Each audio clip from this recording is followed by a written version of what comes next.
Альхамдулиллах, по милости Аллаха, начался наша вот реконструкция. Мы уже говорили, показывали. Тоже вот уже идет облицовка. Уникальная работа здесь, красота создается. И, конечно, любая работа нуждается в средствах. Еще раз здесь, кто не знает, покоится великий Гази, который в 11-12 веке упокоился здесь, Гази Каландар, это зиярат. И от него идет наш вот Гази Кумук, название получил тоже от этого имени. И здесь вот мастера работают.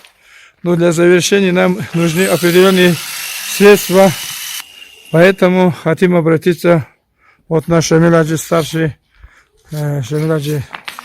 Assalamu alaikum, hürmetli ve sadakajamat. Musio akan turde va bagavgodni sadaudulle jula Gazi Tural hordu vasanavid dansa.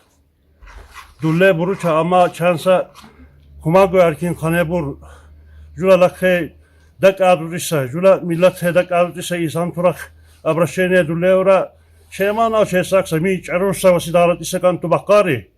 Şeymana çesaksa kanakis savasi dikiyara şotral nomir gubusannu ve ustar turan dulun zabansa artu çansa çannu durça muniyatu şeymana şeymur vasidansa zat buara. Иншаллах, иншаллах. Амин. Амин. Иншаллах, вы вот Шамиладжи, как сказал, объявляем сбор денег сюда для его завершения. Иншаллах, кто желает, будет реквизиты. И каждый человек получит вознаграждение большое. Потому что мы, во-первых, возрождаем историю. Истории, которые потеряли сотни лет тому назад, которые уничтожили. И сегодня возрождается история Лаки. 11 век, здесь вот могильный камень тоже есть, который надписью, что она была, он похоронен здесь вот, в 12 веке.